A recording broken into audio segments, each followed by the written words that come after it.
गन्धसंभारयुक्तेन धूपेनाहं सुगन्धिना पूजये पूजनीयन्तं पुदाभाजनमुत्तमं सुगन्धिकाय वदनं अनन्तगुणगन्धिना सुगन्धिनाहं गन्धेन पूजयामि तथागतं मनसारपदीप्तेन दीपेन तमदंसिना तिलोकदीपं सम्बुद्धं पूजयामि तमोनुदं बुद्धधम्म च संघं च सुगतपरभवा धातौ धातुकाव्ये लङ्काय जम्बुदीपे दिदशपुरगरे नागलोके च धूपे सापे बुद्धस्य बिम्बे सकलदशैसे केशरोमादिधातु वन्दे सापेऽपि बुद्धं दशफलपनुजं बोधिकेन्द्रियं नमामि इमाय धम्मां धम्मपरिपत्या इमाय धम्मां धम्मपरिपत्या इमाय धम्मां धम्मपरिपत्या संकल्पदेहि अथा इमाय परिपत्या दाति अनन्तां परिपत्या इमिना प्रियकर्मेण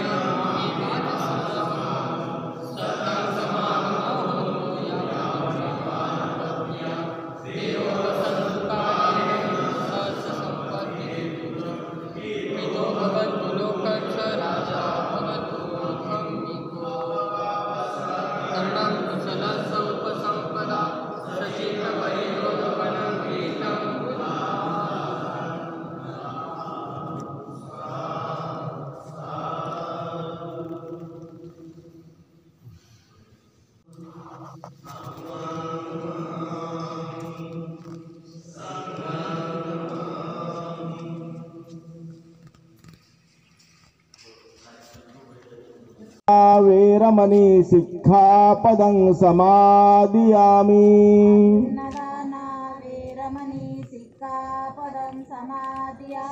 कामेषु मिच्छाचारा वेरमणि सिक्खापदं समादियामि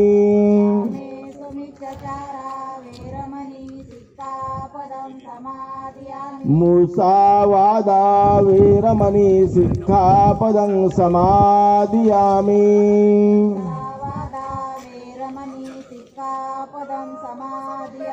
सुरामेरय मज्जपमादठाना वेरमणि सिक्खापदं समादियामि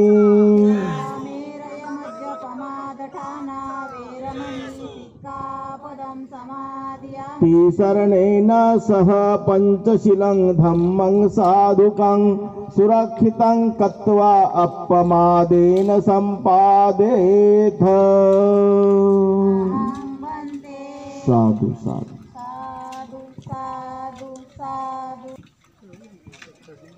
नमो तस्स भगवतो अरहतो सम्मा सम्बुद्धस्स नमो तस्स भगवतो अरहतो सम्मा सम्बुद्धस्स नमो तस्स भगवतो अरहतो सम्मा सम्बुद्धस्स वनगन्धं गुणोपेतं एतं कुसुमसन्तति पूजयामि मुनिन्दस्स श्रीवादसरोरहे पूजयामि बुद्धं कुसुमेननेनं पुयेन मे तेन लभामि मुखं पूपं मिलायति यथा इदं मे कायो तथा याति विनाशभावं घनसारपदितेन दीपेन तमधंसिना तिलोकदीपं सम्बुद्धं पूजयामि तमोनघं सुगन्धिकाय वदनम् अनन्तगुणगन्धिना सुगन्धिनाहं गन्धेन पूजयामि तथागतं बुद्धधम्मं च संघं सुगततनुभवा धातु धातु गव्ये लंकाय जम्बुदीपे तिदशपुरवरे नागलोके सधूपे सब्बेऽपि बुद्धं दशबलतनजं बोधिचैत्यं नमामि वन्दामि चैत्यं सबठानेषु पटिस्थितं शारीरिकधातु महाबोधि बुद्धरूपं सकलं सदा यस्य मूलेन सिन्नौ वा सवारि विजयका पतो सबयुतं सत्ता वन्दे तं बोधिपादपम् इमे ते महाबोधि लोकनाथेन पूजिता अहं पिते नमस्सामि बोधिराजा नमस्तुते बोधिराजा नमस्तुते बोधिराजा नमस्तुते इति पिसो भगवा अरहं सम्मा सम्बुद्धो विद्याचरण संपन्नो सुगतो लोकविदु अनुत्तरो पुरीसधम्मसारथि सता देव मनुष्यानं बुद्धो भगवाति बुद्धं जीवितपर्यन्तं शरणं गच्छामि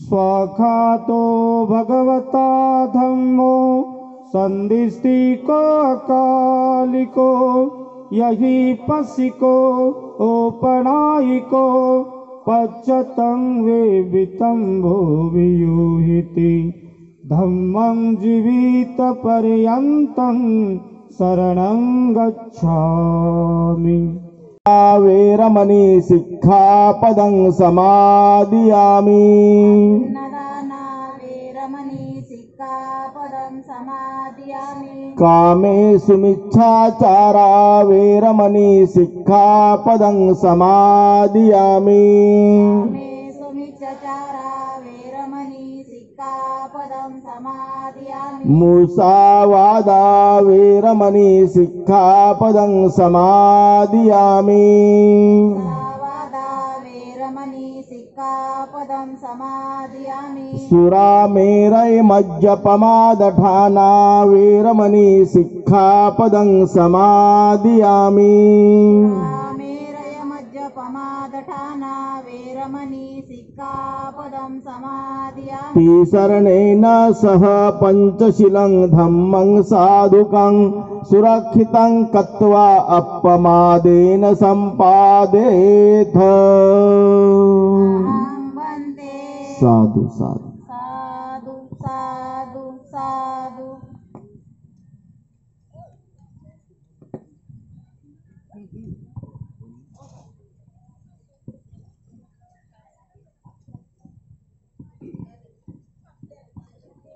नमो तस्स भगवतो अरहतो सम्मा सम्बुद्धस्स नमो तस्स भगवतो अरहतो सम्मा सम्बुद्धस्स नमो तस्स भगवतो अरहतो सम्मा सम्बुद्धस्स वनगन्धं गुणोपेतं एतं कुसुमसन्तति पूजयामि मुनिन्दस्य श्रीवादसरोरहे पूजयामि बुद्धं कुसुमेन पुयेन मे तेन लभामि मोक्षं पूपं मिलायति यथा इदं मे कायो तथा याति विनाशभावं घनसारपदितेन दीपेन तमधंसिना तिलोकदीपं सम्बुद्धं पूजयामि तमोनद्धं सुगन्धिकाय वदनम् अनन्तगुणगन्धिना सुगन्धिनाहं गन्धेन पूजयामि तथागतं बुद्धधम्मं च संघ सुगततनुभवा धातु धातु गव्ये लंकाय जम्बुदीपे तिदस्सपुरवरे नागलोके च धूपे सभ्येऽपि बुद्धं दशबलतनुजं बोधिचैत्यं नमामि। वन्दामि चैत्यं सबठानेषु पटिस्थितं शारीरिकधातु महाबोधि बुद्धरूपं सकलं सदा। यस्य मूलेन सिन्नौ वा सबारि विजयका पतो सबयुतं सत्ता वन्दे तं बोधिपादपम्। इमे ते महाबोधि लोकनाथेन पूजिता अहं पिते नमस्सामि। बोधिराजा नमस्तुते बोधिराजा नमस्तुते बोधिराजा नमस्तुते। इति पिसो भगवा अरहं सम्मा सम्बुद्धो विद्याचरण संपन्नो सुगतो लोकविदु अनुत्तरो। पुरीशधम्म सारथि सता देव मनुष्यानं बुद्धो भगवाति। बुद्धं जीवित पर्यन्तं शरणं गच्छामि। स्वाखातो भगवता धम्मो संदिष्टिको अकालिको यही पसिको ओपनायिको पच्यतं वेवितं भुवियुहिति। धम्मं जीवित पर्यन्तं शरणं गच्छामि। सुपटिपन्नो भगवतो सावक संघो उजिपटिपन्नो भगवतो सावक संघो। सामिचिपटिपन्नो भगवतो सावक संघो। यायपटिपन्नो भगवतो सावक संघो। यदिदं चतारि पुरुषयुगानि अट्टपुरुषभुगला एष भगवतो सावक संघो। आवनीयो पावनीयो दक्षिणीयो अंजनीकरणीयो अनुत्तरं पुयं खेतं लोकसारथि। संघं जीवित पर्यन्तं शरणं गच्छामि। इमाय धम्मानुधम्म पटिपत्या बुद्धं पूजयामि। इमाय धम्मानुधम्म पटिपत्या धम्मं पूजयामि। इमाय धम्मानुधम्म पटिपत्या संघं पूजयामि। अधाय माय पटिपत्या जाति जरा मरणं मा परमिच्छसामि। इमेना पुण्यकमेन मामे बाल समागमो सत्तं समागमो हन्तु। यावनिब्बानपत्या देव वसन्तु कालेन स सम्पत्ति हेतु च पीतो भवन्तु लोकं च राजा भवतु धम्मिको। साधु। दिव्य प्राभरत्नतु साधु वरदानतु आद्य कुलभूषलतु भीमराजा। सकल विद्यापति ज्ञान सत्य संगति शास्त्र शासनमति बुद्धि तेजा। पंकजा नरवरा रत्न सोजन उद्धारा भगवंत मुजाकरा भक्त काजा। चवदार संगरी शस्त्र धरिता करी काबलारी उरे रौद्र रूपा।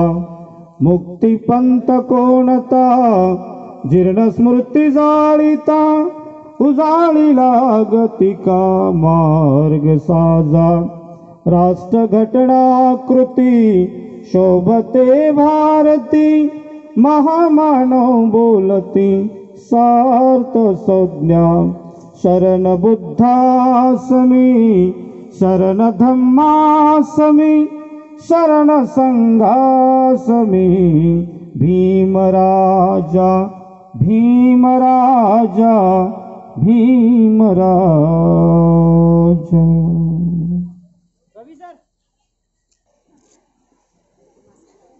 संपूर्ण विश्वातील प्राणी मात्रा सुखी हो, दुःखमुक्त हो, भयमुक्त हो, रोगमुक्त हो, सर्वांना दीर्घ आयुष्य लाभो, सर्वांच्या जीवनाचं मंगल हो, अशा पद्धतीची मंगल मैत्री या ठिकाणी भिक्खू संघाने संपूर्ण जगाप्रती बुद्धाची वंदना, धम्माची वंदना, संघाची वंदना, त्रिरत्न वंदना पठन करून सर्वाप्रती मंगल मैत्री या ठिकाणी केलेली आहे. रितसरपणे या ठिकाणी धम्म परिषदेचं उद्घाटन झालेलं आहे. तर या कार्यक्रमाचे अध्यक्ष आदरणीय पूज्य भंते विनय बोधीजी महाथेरो हे आमचे ज्येष्ठ मार्गदर्शक आहेत. यांच्याच मार्गदर्शनानुसार मुंबईमध्ये सर्व धम्माचे कार्य आमचा भिक्खू संघ या ठिकाणी त्यांच्या मार्गदर्शनाखाली धम्माची चळवळ धम्माचं कार्य करत असतो. आदरणीय भंतेजी लंडनमध्ये काही वर्ष धम्म प्रचारासाठी गेले होते. त्या ठिकाणी आल्यानंतर त्यांना जे काही धम्मदान प्राप्त झालं त्या धम्मदानातून वासिंद कासने अगदी मुंबई नाशिक हायवे या हायवेला बाजूलाच त्या ठिकाणी 5 एकर जमीन त्यांनी त्या वेळेस घेतली. त्यावेळेस मी सोबत होतो भंतेच्या. 20 वर्षापूर्वी भंतेजीने तिथे 5 एकर जमीन घेऊन त्या ठिकाणी मोठं विहार, हॉस्पिटल, वाचनालय आणि त्या जागेला शासनाचा दर्जा पर्यटन तीर्थस्थळाचा दर्जा सुद्धा क दर्जा त्यांना त्या ठिकाणी महाराष्ट्र शासनाकडून प्राप्त झालेला आहे. ते आपल्या परिषदेचे अध्यक्ष आहेत. तर ज्या विषय आपण या परिषदेमध्ये मांडणार आहोत ते विषय, त्या विषयावरती भाष्य करण्यासाठी राष्ट्रीय प्रचारक बुद्धिस्ट इंटरनॅशनल नेटवर्कचे माननीय DR ओह सर यांना सूचना आहे की त्यांनी आपले विचार या ठिकाणी व्यक्त करावेत.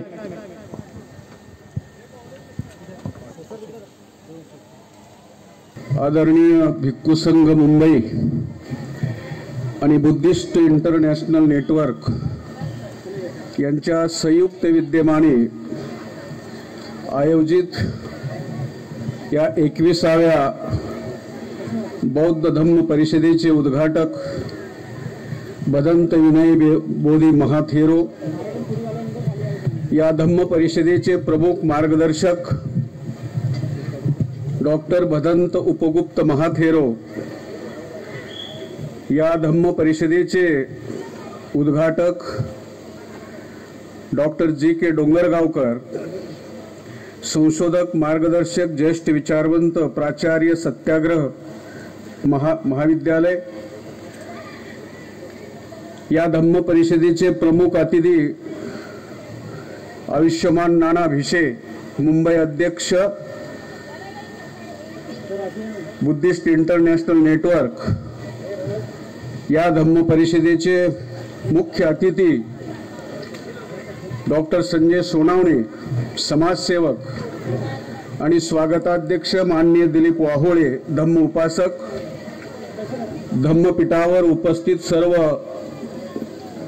वंदनीय भिक्खू संघ, माझ्या समोर बसलेले सर्व मूळ निवासी बहुजन समाजातील उपासक आणि उपासिका, ज्या ज्या महापुरुषांनी, राष्ट्रमातांनी आम्हाला आमचे हक्क बहाल करून देण्यासाठी जीवनभर संघर्ष केला, तहहयात संघर्ष केला, आजीवन संघर्ष केला ते सर्व मूळ निवासी महापुरुष, राष्ट्रमाता,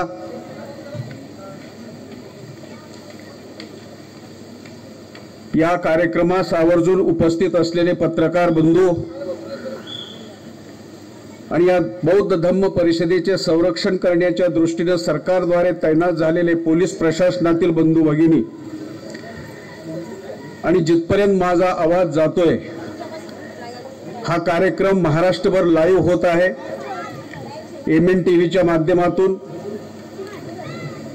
असे सर्व बुद्ध आणि बुद्धाच्या विचाराला विश्वरत्न महामानव बाबासाहेब डॉक्टर भीमराव आंबेडकर यांच्या विचाराला मानणारा जो वर्ग आहे, असे सर्व मूळ निवासी बहुजन बंधू आणि भगिनींनो, आज 31 डिसेंबर 2020 12 वाजेपर्यंत राहील आणि 12 वाजल्यानंतर पुन्हा 2021 सुरू होईल. उद्या 2021च्या तुम्हाला हार्दिक शुभेच्छा. आम्हाला 31 माहीत आहे आणि तो साजराही करतो, परंतु त्याचा उल्लेख भंते शांतिरत्न यांनी केला की 31 डिसेंबर 1817 पुण्यापासून 35 किलोमीटर अंतरावर भीमा नदीच्या किनारी 24 तास लढाई झाली आणि ही लढाई 500 शूरवीर मूल निवासी बहुजन आणि 28,000 ब्राह्मण पेशवा यांच्या झाली. आणि ह्या 24 तासामध्ये ह्या 500 शूरवीर बहुजनाने 28,000 ब्राह्मण पेशवा कापला. त्यामुळे एकाच्या वाटणीला 56 आले होते आणि म्हणून अशी म्हण पडली, अबे तुझ्यासारखे 56 बघितले. नाना पाटेकरचा 56 नंतर आला, आपला 56 पूर्वीचा आहे, फक्त माहित नाही. आणि ती माहिती करून देणं हाच उद्देश आहे. मित्रहो, जे शहीद त्या भूमीवर झाले त्या शौर्य क्रांती, त्यांना विनम्र अभिवादन आणि त्या शौर्य क्रांती दिनाच्या आपणा सर्वांना हार्दिक शुभेच्छा. हा जो कार्यक्रम आयोजित केलेला आहे तो एक भिक्खू संघ मुंबई आणि बुद्धिस्ट इंटरनॅशनल नेटवर्क यांच्या संयुक्त विद्यमाने साजरा केलेला आहे. या दोघांच्या आयोजकांनी मला इथं बोलावलं आणि माझी भूमिका तुमच्या पुढे मांडण्याची एक संधी उपलब्ध करून दिली. त्यामुळे दोन्ही संघटनेच्या आयोजकांना मी प्रथमतः धन्यवाद देतो. खरं तर पहिल्यांदाच विषय लावून चर्चा होती आणि म्हणून 3 विषयावर आपण चर्चा करणार आहोत. त्यातला पहिला आणि प्रमुख विषय आहे धम्म परिवर्तन झाले परंतु विचार परिवर्तन झाले नाही. 1927 ला 20 आणि 21 मार्च 1927 ला बाबासाहेब आंबेडकरांनी महाडचा 14 तळ्याचा सत्याग्रह केला आणि तिथं भाषण देताना हे वाक्य उच्चारलं होतं की सर्व परिवर्तनाचे मूल कारण आहे विचार परिवर्तन. कारण हे आमचं डोकं आहे, डोक्यात मेंदू आहे, मेंदूचं वजन 1.5 किलो आहे, उंची 4 इंच आहे, लांबी 8 इंच आहे. हा 4 इंच उंचीचा, 8 इंच लांबीचा आणि 1.5 किलो वजनाचा मेंदू आमच्या ह्या 50, 60, 70, 80 किलो शरीराचं संचलन करतो. शरीर आमचं आहे आणि मेंदू दुसऱ्याचा आहे, म्हणून समस्या आहे. शरीर आमचं आहे, आमच्या लोकाला जर वजन विचारलं तर 70 किलो 80 किलो असं सांगतील आणि मेंदू तिकडे आहे. जर शरीर आमचं असेल तर तो मेंदूही आमचा असला पाहिजे. आणि म्हणून विश्वरत्न महामानव बाबासाहेब डॉक्टर आंबेडकरांची भूमिका होती की पहिल्यांदा विचार परिवर्तन झालं पाहिजे. 56 ला धम्मचक्र प्रवर्तन झालं. 56 आणि 4 60 आणि वर 40 44 आणि 20 64 वर्षे झाली. हा चिंतनाचा विषय आहे, समीक्षेचा विषय आहे आणि आपल्या घरातला विषय आहे. आपण कुणापुढे नाक खाजवायला आलो नाही आणि नाक खाजून कुणाला अपशकून चिंतायला हे आलो नाही. आमचा घरचा विषय आहे. आणि तो आम्ही घरी बसून सोडवतो. त्यामुळं कुणाला याबद्दल वाईट वाटायचंही कारण नाही. मित्र, यामध्ये दुसरा विषय आहे की 2021ला उद्या आमची जनगणना होणार आहे भारताची. ती दर 10 वर्षांनी होत असते. 1831 पासून इंग्रजांनी सुरू केली, 1871 पासून सुरू केली, 1931 पर्यंत ती चालली आणि त्यानंतर पुन्हा बंद केली. पुन्हा ती सुरू झाली. ती जनगणना उद्या होणार आहे 21ला. तर ह्या जनगणनेमध्ये आम्ही बौद्ध बांधवांनी काय लिहायला हवं, हा प्रचंड गैरसमज, प्रचंड संभ्रम आणि प्रचंड गोंधळ अडाणी लोकात नाही, शिकलेल्या लोकात आहे. अडाणी लोकात असता तर समजू शकलो असतो की ते अडाणी आहेत, पण हा शिकलेल्या लोकात आहे. आणि विशेष मध्ये जे जास्त शिकलेत त्यांच्यात जास्त गोंधळ आहे. नसायला पाहिजे पण आहे. आणि तिसरा विषय आहे की बौद्ध विरासतीला शासक वर्गाकडून धोका. मग आमची बौद्ध विरासत नेमकी कोणती आहे आणि शासक वर्ग नेमका कोणता आहे आणि त्यापासून धोका तो नेमका काय आहे? मित्र हो, एक आहे प्रबोधन, एक आहे जागरण. अवघा महाराष्ट्र बाळासाहेब ठाकरेंच्या वडिलांना प्रबोधनकार म्हणतो. आणि प्रबोधनाची व्याख्या आहे समाजाचं हित, समाजाचं कल्याण, समाजाचा फायदा ज्यात दडलेला आहे तो निर्भयपणे आणि स्पष्टपणे लोकांना सांगितलं पाहिजे. कशाचीही आणि कुणाचीही तमा न बाळगता, न घाबरता सांगितलं पाहिजे. त्याला म्हणतात प्रबोधन, त्याला म्हणतात जागरण. वयाची 46 वर्ष बुद्धाने जागरण केलं. जगामध्ये 46 वर्ष पायी फिरणारी कुणी जर एक व्यक्ती असेल तर ती तथागत सिद्धार्थ गौतम बुद्ध. आणि केवळ मौखिक प्रचार केला. कुठेही आंदोलन नाही, मोर्चा नाही, धरणं नाही, दगडफेक नाही, जाळपोळ नाही, रॅली नाही, प्रदर्शन नाही, फक्त विचार परिवर्तनावर, केवळ जागरण आणि प्रबोधनावर एक मनुष्य करू शकतो. आम्ही जर त्यांचे अनुयायी म्हणवत असू तर आम्ही सुद्धा ते करू शकतो. जागरण कशाला म्हणतात? जागरणाचे 5 सिद्धांत आहेत. सगळ्यात पहिल्यांदा त्याला जागृत मानता येईल ज्याला शत्रूची ओळख आहे. नंबर 2 त्याला मित्राची ओळख आहे. नंबर 3 त्याला शत्रूच्या ताकदीची आणि कमजोरीची माहिती आहे. नंबर 4 त्याला स्वतःच्या ताकदीची आणि कमजोरीची माहिती आहे. आणि नंबर 5 ज्याला इतिहास माहित आहे त्याला जागृत मानता येईल. आम्ही कितीही शिकलेला असो आणि ह्या 5 गोष्टी जर आम्हाला माहित नसतील तर आम्ही जागृत असू शकत नाही.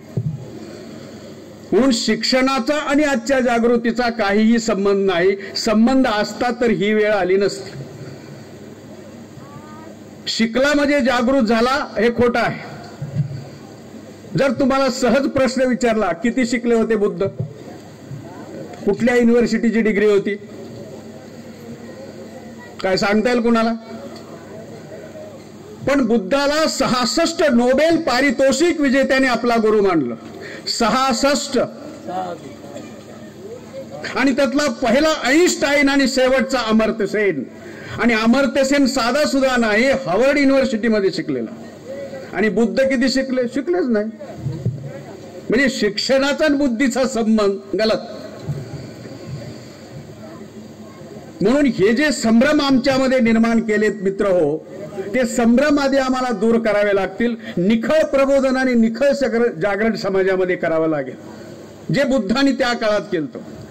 2500 वर्षापूर्वी जगामध्ये सर्वात मोठं केडर बेस ऑर्गनायझेशन बुद्धाचं होतं आणि दॅट इज भिक्खू संघ. 2500 वर्षापूर्वी प्रशिक्षण देऊन ते संघाला भिक्खूंना तयार करून ते प्रचार आणि प्रसार करत होते. ही बी एक विरासत आहे. मग याचं काय झालं? म्हणून या 3 महत्वपूर्ण विषयावर चर्चा करण्यासाठी विषय लावून ही धम्म परिषद भरली आहे. खरं तर मी भिक्खू संघाचा खूप आभारी आहे की त्यांनी ह्या गोष्टीला समर्थन दिलं, होकार दिला, पाठिंबा दिला. आणि धार्मिक काम करता करता सामाजिक काम सुद्धा झालं पाहिजे याच्यावर जो जोर दिला तो यातून दिसतो. मित्र, माझं एक आवाहन आहे मी सांगण्यापूर्वी की मी जे सांगेल ते खरे मानू नका असा माझा बिलकुल आग्रह नाही. मी जे तुमच्याशी बोलणार आहे, जी चर्चा करणार आहे, ते माझं तुम्ही जसंच्या तसं खरं माना, हा माझा बिलकुल आग्रह नाही. पण माझी एक हात जोडून विनंती आहे तुम्हाला, स्वीकारू नका पण ऐका. ऐका. आमची सगळ्यात मोठी समस्या आहे, आम्ही ऐकतच नाही. आणि जे ऐकतात त्यांना समजत नाही, आणि ज्यांना समजतं ते दुसऱ्याला सांगत नाही. फार समस्या आहेत आमच्या. एक तर आम्ही ऐकतच नाही, जे ऐकतात त्यांना समजत नाही, ज्यांना समजतं ते दुसऱ्याला सांगत नाही. का सांगत नाही? कारण ते म्हणतील तुला समजतं तर तूच कर ना, आम्हाला कशाला सांग. मग ती जबाबदारी घ्यायला नको आहे, जबाबदारी घ्यायला नको आहे. त्यामुळे माझी आपणास विनंती आहे की ऐकण्याचा आग्रह आहे, स्वीकारण्याचा आग्रह नाही. आणि झोपण्यापूर्वी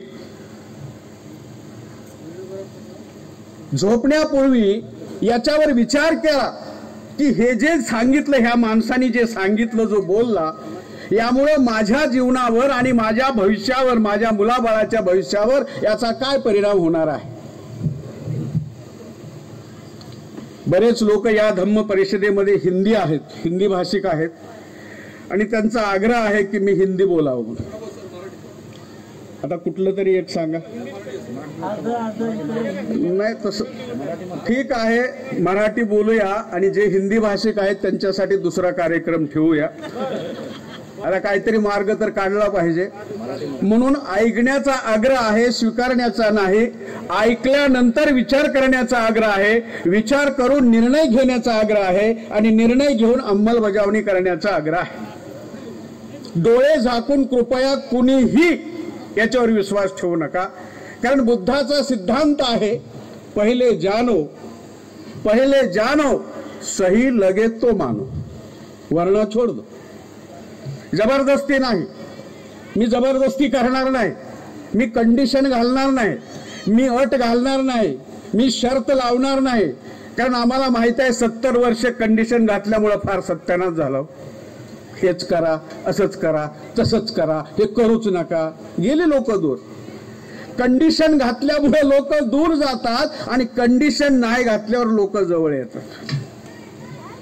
म्हणून मी कंडिशन घालणार नाही, मी जबरदस्ती करणार नाही. कारण हा बुद्धाचा सिद्धांत आहे, माझा सिद्धांत नाही. मी फार साधारण मनुष्य आहे. एक संत सेवालाल महाराज आहेत, त्यांनीही बुद्धाचा सिद्धांत पुढे सांगितला. जे बंजारा आहेत, पहिले जानजो, પછી छानजो, पछच मानजो. जानजो, छानजो, पछच मानजो. म्हणजे जाणून घ्या, तपासून पहा, बुद्धा के भी आगे, आणि नंतर स्वीकार करा.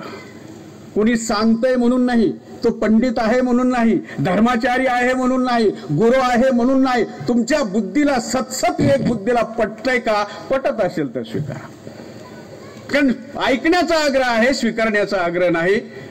कुठलाही जगातला वक्ता असं सांगणार नाही की माझ्या बोलण्यावर विश्वास ठेवू नका. मी स्वतः सांगतो की मी जे सांगतोय त्यावर बिलकुल विश्वास ठेवू नका, पण ऐका. आणि रात्री झोपण्याच्या पूर्वी मात्र याचा विचार जरूर करा. मित्र, पहिला विषय आहे धम्म परिवर्तन झाले, परंतु विचार परिवर्तनाचं काय, याची पार्श्वभूमी मी हा विषय 5 मुद्द्यामध्ये डिव्हाइड केलेला आहे. एक पार्श्वभूमी,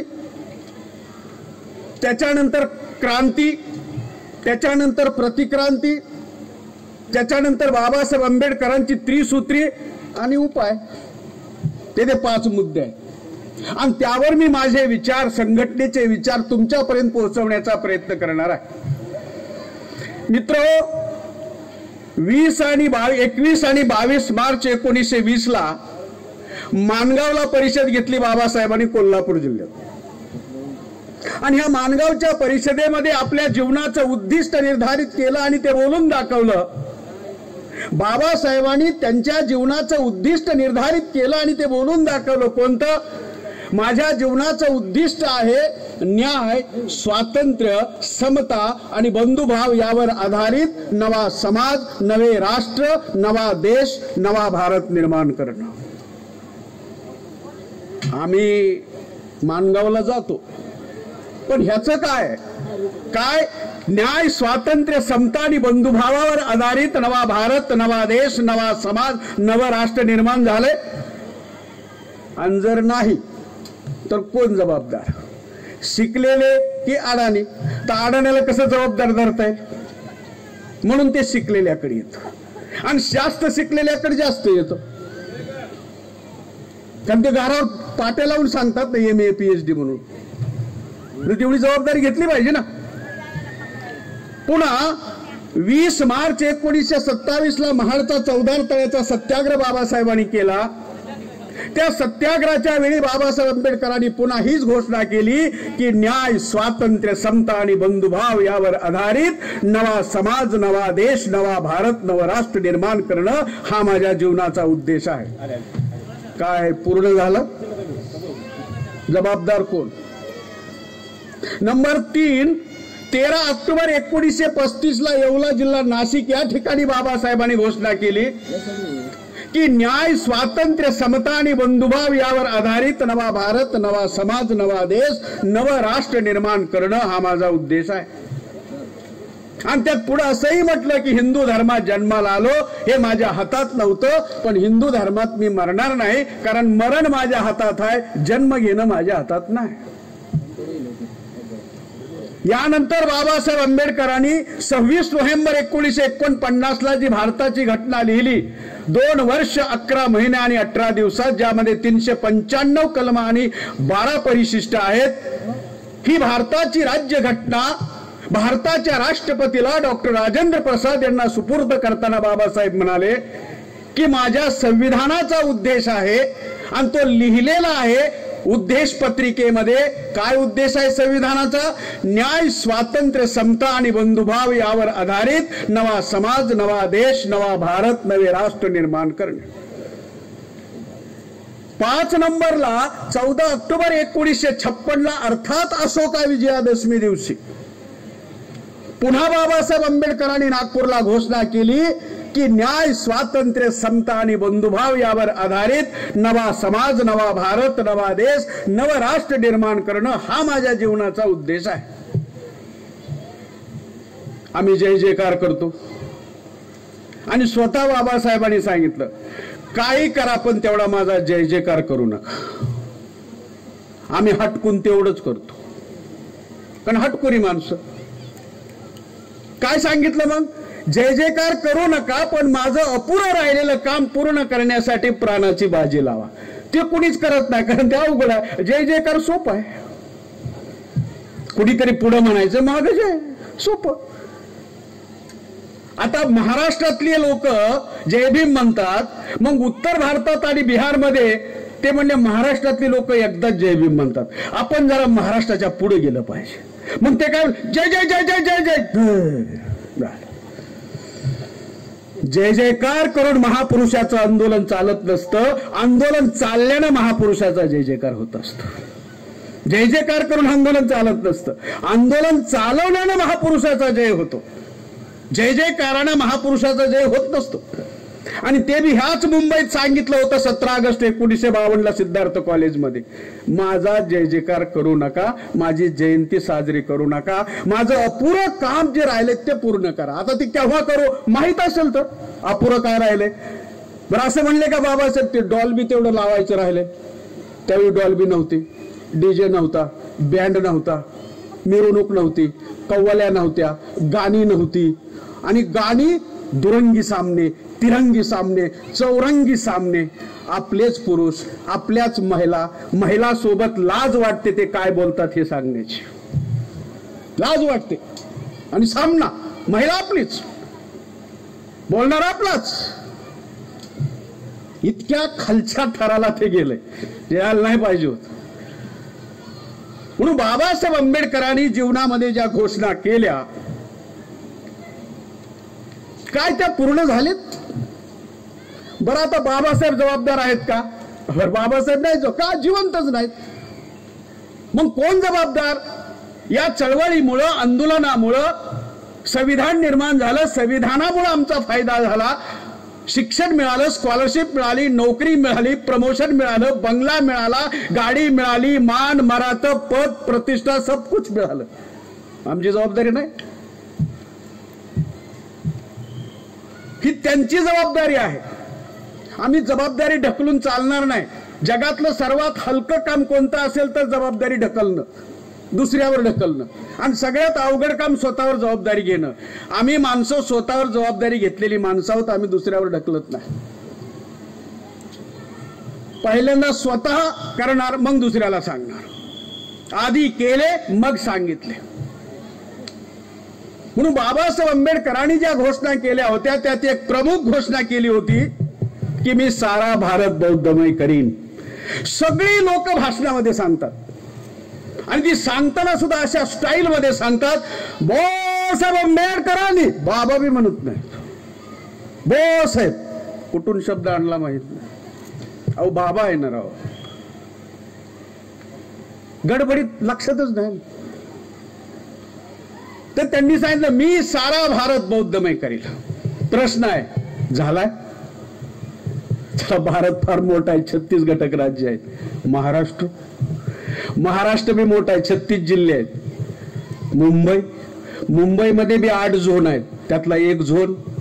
त्याच्यामध्ये बी डिव्हिजन आहेत, त्यातली एखादी डिव्हिजन. त्याच्यामध्ये बी वार्ड आहेत, त्यातला एखादा वार्ड. त्याच्यामध्ये बी बूथ आहेत, त्यातलं एखादं बूथ. त्या बूथ मध्ये गल्ल्या आहेत, त्यातली एखादी गल्ली. त्या गल्लीत आपलं घर आहे. आपलं घर तरी बाकी सोडा. म्हणून हे चिंतन आहे, ही समीक्षा आहे. आणि हे चिंतन आपल्या घरात आपण केलं पाहिजे. ही समीक्षा आपल्या घरात आपण केली पाहिजे.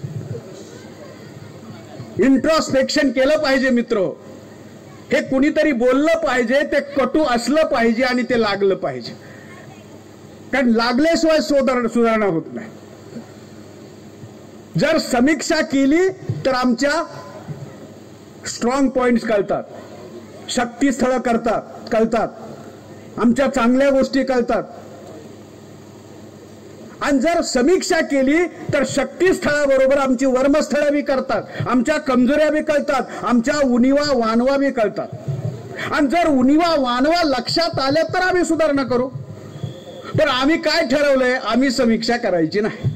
मी जो निर्णय घेतला त्या निर्णयाची समीक्षा मी केली पाहिजे.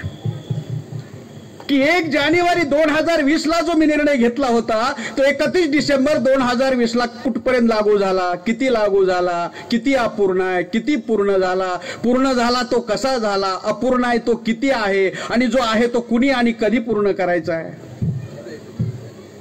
समीक्षेला घाबरलं नाही पाहिजे मित्र, समीक्षा केली पाहिजे. आणि त्यामुळे आपल्या उणीवा, आपल्या वानवा, आपल्या कमजोऱ्या, आपली वर्मस्थळं, मर्मस्थळं, आपले वीक पॉइंट्स हे लक्षात येतात. आणि लक्षात आले तर दूर करता येतात. आणि जे असं करून पुढे जातात ती खरी माणसं असतात. कमजोऱ्या घेऊन, वीक पॉइंट घेऊन, वानवा घेऊन, उणीवा घेऊन पुढे जाता येत नसतं. नेवर, कुणालाच जाता येत नाही. म्हणून विश्वरत्न महामानव बाबासाहेब डॉक्टर भीमराव आंबेडकर म्हणायचे, जे लोक आपल्या निर्धारित कामाची निरंतर समीक्षा करीत नाहीत ते सामूहिक आत्महत्या करतात. बाबासाहेबाच्या नावावर भारतात जेवढ्या बी संघटना आहेत, सामाजिक, राजकीय, धार्मिक, मला वाटतं आत्महत्या झालेली आहे. आत्महत्या म्हणजे काय लिटरली आत्महत्या करायची गरज नाही. संपणं म्हणजे आत्महत्या जाईल. संपणं म्हणजे काय असं बाबासाहेब म्हणालेत. म्हणून आम्ही समीक्षा केली पाहिजे. भारताचं बजेट समीक्षेवर आधारित आहे, शेअर मार्केटिंग समीक्षेवर आधारित आहे, जगातला व्यापार समीक्षेवर आधारित आहे. जेवढी जगात राष्ट्र पुढे गेली समीक्षा केल्यानं पुढे गेली. आम्ही मात्र समीक्षा म्हणलं की घाबरतो, समीक्षा करायला तयार नाही. म्हणून आम्ही ठरवलं कुणी करो नाही करो आम्ही केली पाहिजे, कुणी चर्चा करो नाही करो आम्ही केली पाहिजे. कारण आम्हाला पुढे जायचं, आम्हाला मागं नाही राहायचं. आणि म्हणून हा समीक्षेचा, चिंतनाचा घरामध्ये विषय आहे, इंट्रोस्पेक्शनचा. म्हणून हा जर मुद्दा मित्र हो आपल्याला समजायचा असेल तर थोडं बॅकग्राऊंड समजून घ्यावं लागेल. खरं तर हा वेळ खाऊन समजावून सांगण्याचा आणि समजून घेण्याचा मुद्दा आहे. हा लिमिटेड वेळेमधला मुद्दा नाही, तरी सुद्धा आपण जेवढं ते लिमिटेड करता येईल तेवढा करण्याचा प्रयत्न करू. सर्वात पहिल्यांदा आम्हाला इतिहास समजून घ्यावा लागेल. इतिहास, बाबासाहेब इतिहासाबद्दल म्हणतात, जो लोग अपना इतिहास नहीं जानते वो भविष्य निर्माण नहीं कर सकते. अगर आपको अपना इतिहास भविष्य निर्माण करना है तो इतिहास मालूम होना चाहिए. कारण इतिहास ही आमची प्रेरणा आहे, विरासत आहे, स्फूर्ती आहे, जिवंतपणा आहे. म्हणून इतिहास माहीत असलं पाहिजे. फार मोठा विषय, जगामध्ये सर्वात जास्त महत्वपूर्ण जर कुठला विषय असेल गणित आणि इंग्रजीपेक्षा, सायन्सपेक्षा, दॅट इज इतिहास. बाबासाहेब इतिहासाबद्दल असंही म्हणतात, इतिहासातून जे बोध घेत नाहीत, इतिहास त्यांना धडा शिकवल्याशिवाय राहत नसतो. अरे किती वेळा आम्हाला धडा शिकवायचा, किती वेळा आम्ही शिकायलाच तयार नाही, त्याला मानायलाच तयार नाही. मित्र, आम्हाला खोटा इतिहास सांगितला. मी तर असं म्हणतो की जगाच्या पाठीवर भारत एकमेव देश आहे ज्या देशामध्ये खोटा इतिहास शिकवण्यासाठी प्राध्यापकाला पगार दिला जातो. एकमात्र देश भारत, जगाच्या पाठीवर. खोटं शिकव, पगार घे, पण खोटं शिकव. आणि आम्ही त्या इतिहासावर विसंबून आहे, स्वतः काही शोधत नाही. आम्हाला ब्राह्मणांनी सांगितलं भारताचा इतिहास हिंदू मुसलमानाच्या संघर्षाचा इतिहास आहे, आणि आम्ही तोच खरा मानला. गलत. मित्र हो, भारताचा इतिहास हिंदू मुसलमानाच्या संघर्षाचा इतिहास नाही. मग काय आहे? माझा प्रश्न आहे त्या इतिहासकारांना. मुसलमान 5व्या आणि 6व्या शतकात भारतात आले, सुफी संत. 7व्या आणि 8व्या शतकात मुघल आले, आणि 12व्या आणि 13व्या शतकामध्ये मुघल आले, 7व्या आणि 8व्या मध्ये पठाण आले, 5व्या आणि 6व्या शतकात सुफी संत आले. मग माझा प्रश्न आहे त्यांना की 5व्या आणि 6व्या शतकानंतर जर सुफी संत भारतात आले तर 5व्या शतकापूर्वी आमचा संघर्ष कोणाच्या विरोधात होता? जमीन खा गई या आसमान निगल गया, आखिर वो दुश्मन कहां गया? कुणाच्या विरोधात लढले? हिरण्याक्ष. कुणाच्या विरोधात लढले? हिरण्यकश्यपू. कुणाच्या विरोधात लढले? प्रल्हाद. कुणाच्या विरोधात लढले? विरोचन. कुणाच्या विरोधात लढले? बळी महाराज. कुणाच्या विरोधात लढले? महावीर गौतम. कुणाच्या विरोधात लढले? सिद्धार्थ गौतम बुद्ध. कुणाच्या? मुसलमान होते. याचा अर्थ भारताचा इतिहास हा नाही. मग नेमका भारताचा इतिहास काय आहे? वर्ण व्यवस्थेचे समर्थक आणि वर्ण व्यवस्थेचे विरोधक यांच्या संघर्षाचा इतिहास हा भारताचा इतिहास आहे. जाती व्यवस्थेचे समर्थक आणि विरोधक यांच्या संघर्षाचा इतिहास हा भारताचा इतिहास आहे. अस्पृश्यतेचे समर्थक आणि विरोधक यांच्या संघर्षाचा इतिहास हा भारताचा इतिहास आहे. महिलांच्या गुलामीचे समर्थक आणि विरोधक यांच्या संघर्षाचा इतिहास हा भारताचा इतिहास आहे. थोडक्यात ब्राह्मणेतर आणि ब्राह्मण यांच्या संघर्षाचा इतिहास हा भारताचा इतिहास आहे. गैर ब्राह्मण आणि ब्राह्मण यांच्या संघर्षाचा इतिहास हा भारताचा इतिहास आहे. अब्राह्मण आणि ब्राह्मण यांच्या संघर्षाचा इतिहास हा भारताचा इतिहास आहे. पण हे जळजळीत सत्य तुम्हाला कळू नये म्हणून त्यांनी आमच्या पुढे नकली शत्रू उभा केला. त्या नकली शत्रूचं नाव मुसलमान. नकली शत्रू आहे, आमचा असली शत्रू नाही. माझा प्रश्न आहे तुमच्या पुढं, काय मुसलमानानं वर्णव्यवस्था निर्माण केली? नाही. काय मुसलमानानं अस्पृश्यता निर्माण केली? नाही. काय मुसलमानानं जाती व्यवस्था निर्माण केली? नाही. काय मुसलमानानं आमच्या महिलांना गुलाम केलं? नाही. काय मुसलमानानं गैरबराबरी, भेदभाव, विषमता निर्माण केली? नाही. काय मुसलमानानं आम्हाला हक्क अधिकारापासून वंचित केलं? नाही. काय मुसलमानानं आमच्या तोंडाला गाडगी बांधली, मागं खराटे बांधले, हातात गळ्यात काळे दोरे बांधले?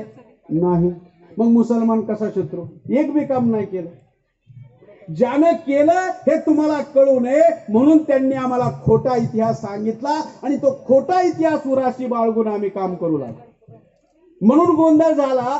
जोपर्यंत आम्ही हा गोंधळ समाजातल्या मनातला निर्माण घालवणार नाही तोपर्यंत आम्हाला जे पाहिजे ते आम्ही मिळवू शकणार नाही. म्हणून याला प्रबोधन आणि जागरण म्हणतात. म्हणून भारताच्या इतिहासाचे 3 टप्पे आहेत मित्र हो. नंबर 1 प्राचीन भारताचा इतिहास, नंबर 2 मध्ययुगीन भारताचा इतिहास आणि नंबर 3 आधुनिक भारताचा इतिहास. प्राचीन भारताच्या इतिहासाचे 4 टप्पे आहेत. इतिहास नीट समजून घेतला पाहिजे, नाहीतर इतिहासात चुका झाल्या तर भविष्यात गडबड होऊ शकते. आणि हे बी लक्षात ठेवा इतिहास जिवंत माणसं निर्माण करतात, मुर्दार लोक इतिहास निर्माण करत नसतात. जिवंत माणसं इतिहास निर्माण करतात. प्राचीन भारताच्या इतिहासाचे 4 टप्पे. युरेशियन ब्राह्मण भारतात येण्यापूर्वीचा इतिहास, अर्थात बळीचे राज्य. सोन्याचा धूर निघत होता, बॉम्बचा नाही. सोने की चिडिया म्हणत होते त्यावेळी. दुसरा, युरेशियन ब्राह्मण भारतात आल्यानंतरचा इतिहास खोट, लबाड, देव संस्कृती, मंदिर संस्कृती, यज्ञ, याग, पूजा, अर्चा, कर्मकांड, थोतांड या. तिसरा, मूळ निवासी भूमिपुत्र सिद्धार्थ गौतमाची रक्तविहीन क्रांती आणि तिचे परिणाम. आणि चौथा, युरेशियन आर्य पुत्र पुष्यमित्र शुंगाची रक्तरंजित प्रतिक्रांती आणि तिचे परिणाम. हा आहे भारताचा इतिहास.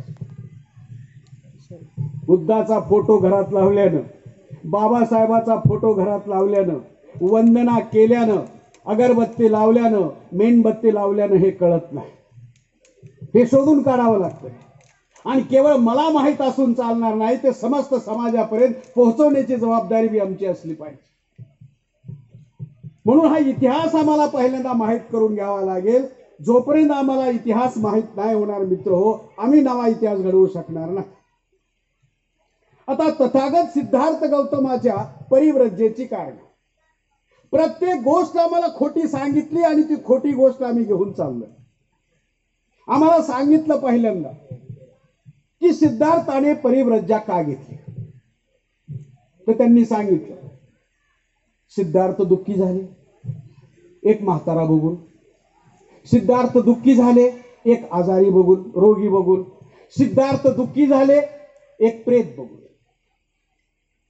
बाबासाहेब आंबेडकर असं म्हणतात, आश्चर्य वाटेल तुम्हाला, मी बुद्ध साहित्य वाचत गेलो पण बुद्धाचं कोणतं बामणाचं कोणतं कळच ना. कोण म्हणते? कोण? आपल्याला कळेल? आपल्याला कळेल का? किती शिकले होते बाबासाहेब माहित आहे? MA, MSc, DSc, बारेटला, LLD, Delhi. जगातल्या 6 विद्वानापैकी एक होते बाबासाहेब. आणि ते काय म्हणतात? मी बुद्ध साहित्य वाचत गेलो आणि बुद्धाचं कोणतं बामणाचं कोणतं कळच ना. आम्हाला कळत. बाबासाहेब म्हणतात, म्हणून बाबासाहेब म्हणाले मी त्या साहित्याला कसोटी लावली. काय कसोटी लावली? मी त्या साहित्याला कसोटी लावली, जे तर्कावर टिकल ते बुद्धाचं, नाही टिकल ते बामणाचं. एकदम साधं. तर्कावर टिकल ते बुद्धाचं, नाही टिकल ते बामणाचं. कारण या जगामध्ये तर्काचा सिद्धांत बुद्धाने जन्माला घातला. मग बाबासाहेब असं म्हणतात, तर्क बाबासाहेब करतात. काय कपिल वस्तूमध्ये 29 वर्षाचे बुद्ध होईपर्यंत कुणी म्हातारच झालं नाही? बरं, बाकीचे म्हातारे सोडा, बुद्धाचं म्हातारं राजा शुद्धोदक. म्हणजे हे खोट आहे की म्हातारा मनुष्य दिसल्यामुळे बुद्धाने परिव्रजा घेतली, हे खोट आहे. बाबासाहेब म्हणतात, मी फार छोटा माणूस आहे आणि वंदनीय भिक्खू संघासमोर बोलतोय. फार छोटा माणूस आहे मी, पदरचं नाही, डॉक्युमेंटरी सांगतोय. पुन्हा बाबासाहेब म्हणतात, काय कपिल वस्तूमध्ये 29 वर्ष कुणी आजारीच पडलं नाही? कोणती लस टोचली होती? आता असती तर बरी झाली असती. कोविड 2019ला टाळ्या वाजून सुद्धा गेला नाही, थाळ्या वाजवून सुद्धा गेला नाही गेला हो. इतका खतरनाक. 17 नोव्हेंबर 2019ला चीनच्या युहानमध्ये कोविड आला. 30 जानेवारी 2020ला कनिका कपूरनं कोरोना भारतात आणला. 22 मार्चला जनता कर्फ्यू केला आणि 24 मार्च पासून लॉकडाऊन आहे आजपर्यंत. काय माहिती? आम्हाला सांगतात टाळ्या वाजवा, आम्हाला सांगतात थाळ्या वाजवा, आम्हाला सांगतात दिवे लावा. हे भयभीत झालेलं नाही जग, भयभीत केलंय. एक आहे भयभीत होणं आणि एक आहे भयभीत करणं. आणि आपल्याला भयभीत केलं आणि तिकडं लॉकडाऊनचा सहारा घेत 125 एकर बुद्धाची जमीन ताब्यात घेतली. 125. आम्हाला सांगितलं लॉकडाऊन आहे. कामगाराच्या विरोधात कायदे केले, 29 कायदे केले, रद्द केले आणि नवीन कायदे कामगाराच्या विरोधात केले. शेतकऱ्याच्या विरोधात 3 कायदे केले लॉकडाऊन मध्ये. विद्यार्थ्यांच्या विरोधात एज्युकेशन पॉलिसी बनवली. आम्हाला सांगितलं कलम 19 नुसार तुम्ही बाहेर यायचं नाही, मोर्चा काढायचा नाही, धरणं द्यायचं नाही, विरोध करायचा नाही, कारण लॉकडाऊन आहे म्हणजे आणीबाणी आहे. आम्ही भंतेजीने सांगितलं की संविधान आमच्या बापानं लिहिलं, कायदा आमच्या बापाने लिहिला म्हणून आम्ही पाळला. पण ही वास्तविक परिस्थिती त्यांनी लॉकडाऊनचा सहारा घेतला. कारण मोहन भागवतनं ट्वीट केलं होतं कि लॉकडाउन हमारे लिए आपदा है, तो आपदा को हम अवसर में बदल देंगे. बदल दिया उन्होंने, बदल दिया आणि आमच्या विरोधात कायदे केले. म्हणून इतिहास माहित असला पाहिजे. विनाकारण काही जगात घडत नसतंय मित्र. म्हणून खोटं कारण त्यांनी आम्हाला सांगितलं. पुन्हा बाबासाहेब विचार करतात की 29 वर्ष कपिल वस्तूमध्ये कुणीच कसं मेलं नाही. काय अमृत पिऊन जन्माला आले होते कपिल वस्तूतील लोक? अरे किसा गौतमीचा मुलगा ज्यावेळेस मेला त्यावेळेस ती किसा गौतमी सगळीकडे जाऊन आली, शेवटी बुद्धाकडे आली आणि बुद्धाने तिला सांगितलं मी तुझ्या मुलाला जिवंत करतो, परंतु ज्या घरात कुणी मनुष्य मेला नसेल तिथल्या मुठभर मोहऱ्या मला आणून दे. परतच गेली नाही ती, कारण मिळालेच नाही. याचा अर्थ माणसं जन्माला येतात म्हणजे मरतात.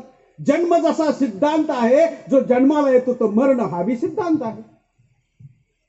याचा अर्थ आम्हाला जे सांगतात की बुद्ध निराश झाले, बुद्ध दुःखी झाले, बुद्ध उद्विग्न झाले, का तर त्यांनी आजारी मनुष्य बघितला, एक प्रेत पाहिलं, एक म्हातारा पाहिला आणि मग परिवृत्त झाली.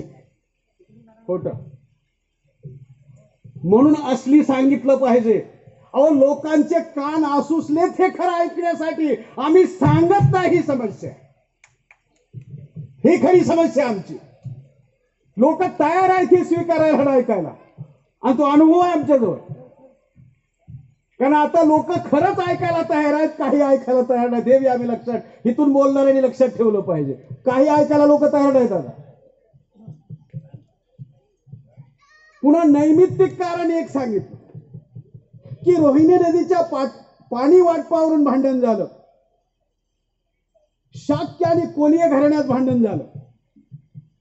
आमच्या लोकांना अजून माहित नाही. शाक्य घराणं बुद्धाचं, कोलीय घराणं बुद्धाच्या आईचं, अर्थात महामायेचं. बुद्धाची आई महामाया ही कोलीय घराण्यातली अर्थात कोळ्याची होती. कोळ्याच्या महिलेनं एवढा पुत्र आम्हाला महान पुत्र दिलाय. आभार मानलं पाहिजे कधी. ही जी एकविरा देवी आहे ना, सिद्धार्थाची आई आहे. शोधला पाहिजे इतिहास मित्र. शोधाल तर सापडेल ना. तिला एकविरा करून टाकलं. ती अहिंसेची देवी आहे, तिच्या पुढे बकरं कापू लागले. म्हणून आम्हाला इतिहास माहित असला पाहिजे. तर पाण्याच्या वाटपावरून भांडण झालं. बुद्ध फार संवेदनशील होते. त्या पाण्याच्या वाटपावरून भांडणं व्हायची, दोन्हीकडची माणसं मारायची, भांडणं व्हायची, लागायचं, जखमी व्हायची. बुद्धाला वाईट वाटायचे, कारण आईकडची माणसं मिली तरी आपलीच माणसं, बापाकडची मिली तरी आपलीच. म्हणून बुद्धानं धम्म संगीतीमध्ये प्रस्ताव दिला की हे भांडण मिटलं पाहिजे आणि पाणी वाटून घेतलं पाहिजे. तुम्ही खेड्यात अजून जा, पाणी वाटून घेण्याची पद्धत विहिरीवर आहे. 2 दिवस तुझी, 2 दिवस त्याची, 2 दिवस त्याची. अजून बी कावेरी हे नदीचं पाणी वाटपावरून महाराष्ट्र आणि कर्नाटकचा वाद चालू आहे. बुद्ध धम्म संगीतीचे सदस्य नव्हते म्हणून बुद्धाला प्रस्ताव स्वीकारला नाही आणि बुद्धाला तो देश सोडून देशाटन करावं लागलं. त्यांना शिक्षा दिली. एक तर तुम्हाला हा देश म्हणजे ते राज्य सोडून जावं लागेल, किंवा तुमच्या वडिलांकडे जे राजपद आहे ते सोडावं लागेल. बुद्ध क्षत्रिय नव्हते मित्र, हे लक्षात ठेवा. बुद्ध राजाचा मुलगा होता पण क्षत्रिय नव्हता. कारण क्षत्रिय म्हणलं की ते वर्ण व्यवस्थेकडे जात आहे. कारण रोटेशन पद्धतीने बुद्धाच्या वडील राजा शुद्धोधन राजा होते. जसे आता निवडणूक पद्धती आहे, बाबासाहेबांनी जी भारतात निवडणूक पद्धती घेतली त्या काळातून घेतलेली आहे. निवडणुकीनं मनुष्य निवडून जाईल, बहुमतानं तो गावाचा सरपंच होईल, राजा होईल. आणि खरं कारण काय आहे? भेदावर उपाय. भेदावर उपाय योजण्यासाठी बुद्धाने घरदार सोडले. अजून आम्हाला सांगतात बुद्ध रात्रीच गेले. यशोधरेला झोपेत सोडून आणि बाळ राहुलला झोपेत सोडून बुद्ध पळपुटे होते. पळपुटे होते बुद्ध घरी गेले. आईला मावशीला बोलवलं, प्रजापतीला, वडिलाला बोलवलं, राजा शुद्धोधनला, बायकोला बोलवलं, राहुलला बोलवलं, मीटिंग घेतली. मीटिंग घेऊन जाण्याचं कारण सांगितलं आणि मग गेले. पळून नाही गेले. ते काय रामदास स्वामी होते? लग्नातून, तिथून तिथून नाही, लग्नातून.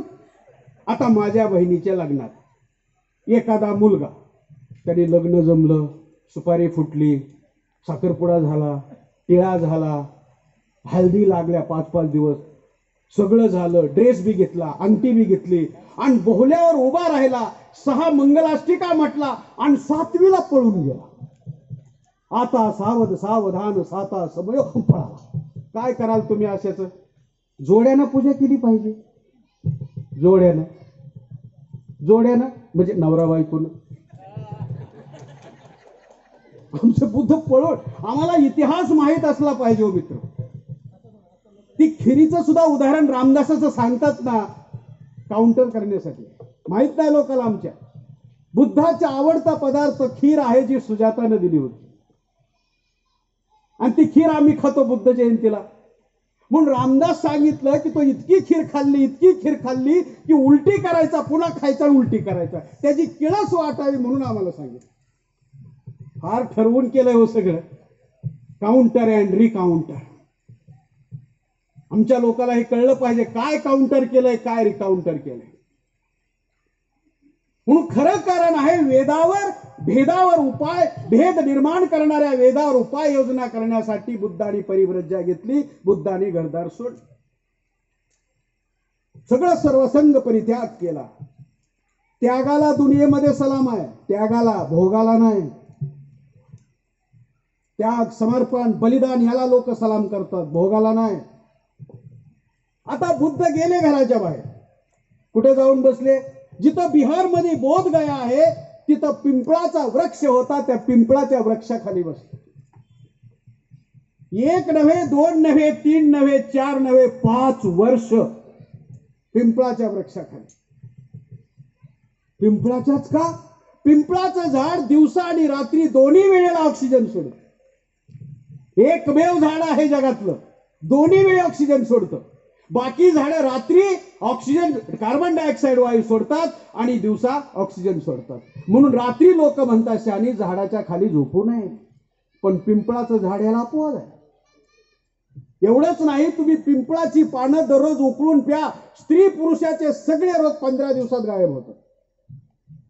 पण बामणांनी सांगितलं मुंज्या असतो त्याच्यावर, मुंज्या असतो. मग ते पुढे बी लावायचे नाही, मागे बी लावायचे.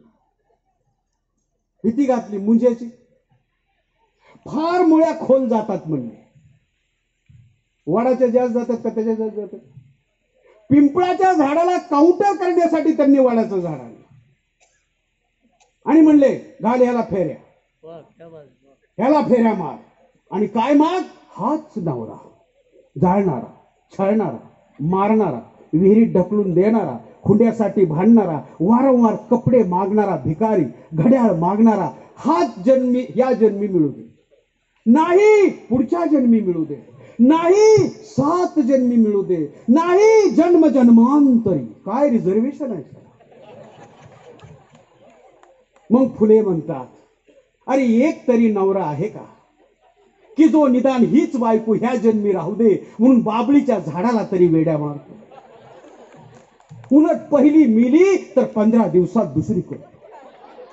आणि कुणी विचारलं कसं काय झालं? काय नाही, लेकरासाठी केली. इतकं वाईट तोंड करून सांगतो जहर खाल्ल्यासारखं, लेकरासाठी केली. आता हेच जर बायको म्हणाली पोरासाठी दुसरा केला, नाही, अंगावर काटा येतो असं असतं काय? हे सगळं आपल्या सोयीने चाललंय. वडाच्या झाडाला फेऱ्या मारायला सांगितलं. आमच्या शहरात पुन्हा समस्या, त्यात मुंबईत जास्त समस्या. त्या बायकोला हाच नवरा मागायचा आहे, मग ती नवऱ्याला सांगते काही करा, मला वडाच्या झाडाकडे घेऊन चला. का? तुम्हालाच मागायचे. मग तो फिरून येतो, गाडीवर चक्कर मारून येतो. नाही अगं कुठं वडाचं झाड नाही, नका चेहरा पाडू. असं करा, एखाद्या वड्याच्या झाडाची फांदी आणा, त्या फांदीला वेडा मारील पण तुलाच माग.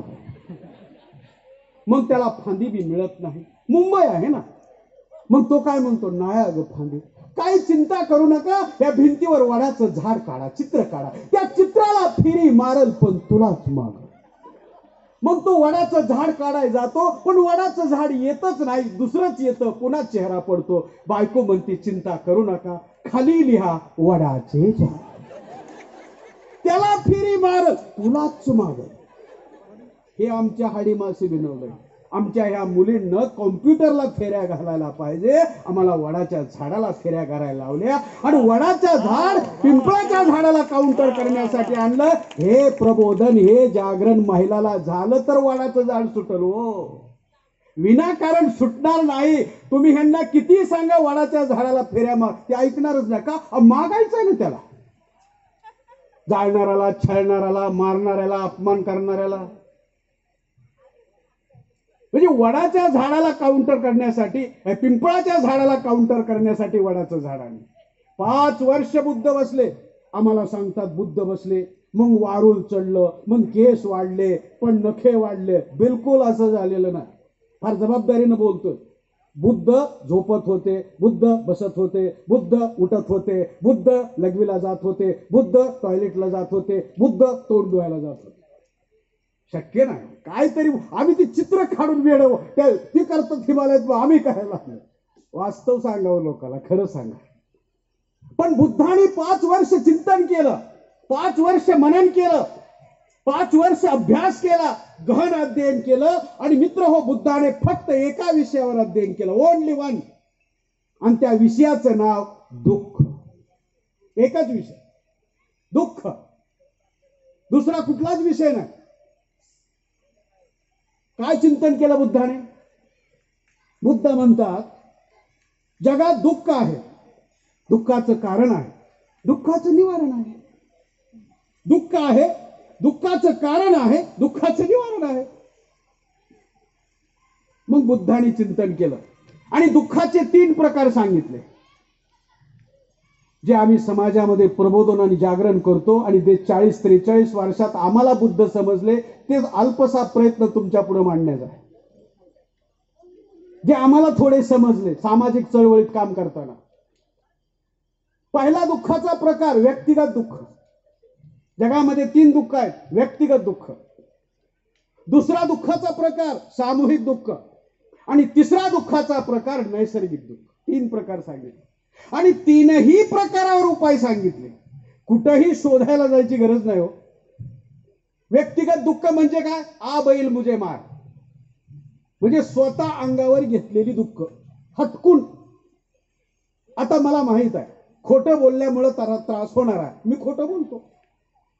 कुणाची हत्या केल्यामुळे मला शिक्षा होणार, मी हत्या करतो. चोरी केल्यामुळे शिक्षा होणार, मी चोरी करतो. दारू पिल्यामुळे लिव्हर खराब होणार आहे, माझं होणार आहे, तुमचं नाही.